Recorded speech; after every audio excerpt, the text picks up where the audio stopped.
Ilang araw mga abyan, may papakita ako sa inyo na video. Ito ay nakita ko lang ang video na ito, pero hindi ko alam kung ito ay scripted o totoo. Kayo nang humusga. Panoorin niyo po ito at hanggang dulo. At ipapakita ko sa dulo kung sino ang babae na humila sa kanya. Panoorin niyo to. Watch this.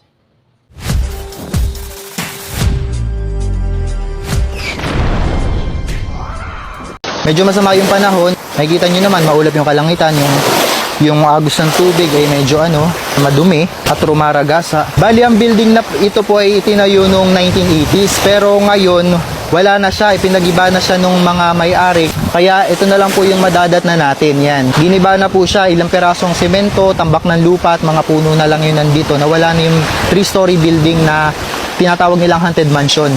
Unfortunately, yun na lang po yung maipapakita ko sa inyo, guys. Pero, nakita nyo ba yun, guys? Parang may tao kanina dun.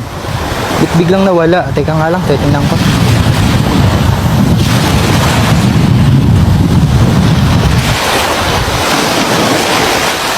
Guys, may sumusunod talaga sa akin ditong babaeng nakaitim. Tingnan nyo. Kita nyo ba? Kanina nakatago siya dun sa may puno, tapos ngayon, yan na. Kanina pa siya sumusunod sa akin. Ang creepy niya kasi tingnan eh. Teka nga. Sino ba to?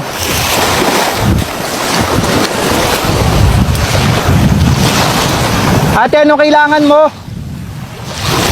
Sino ka ba? Ba't ka sumusunod? Anong kailangan mo?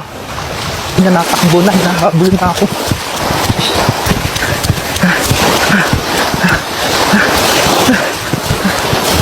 Shit.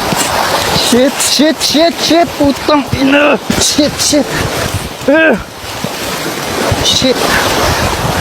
Nasaan na yun?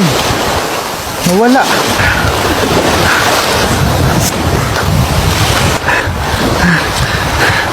Putang ina, sino kaya yun?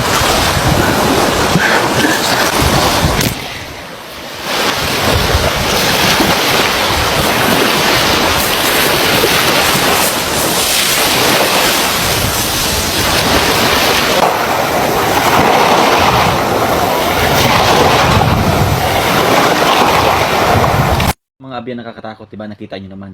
Pero ang tanong ay, scripted ba ito? O talagang totoo?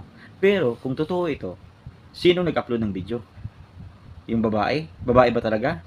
Ang nakaitim o lalaki?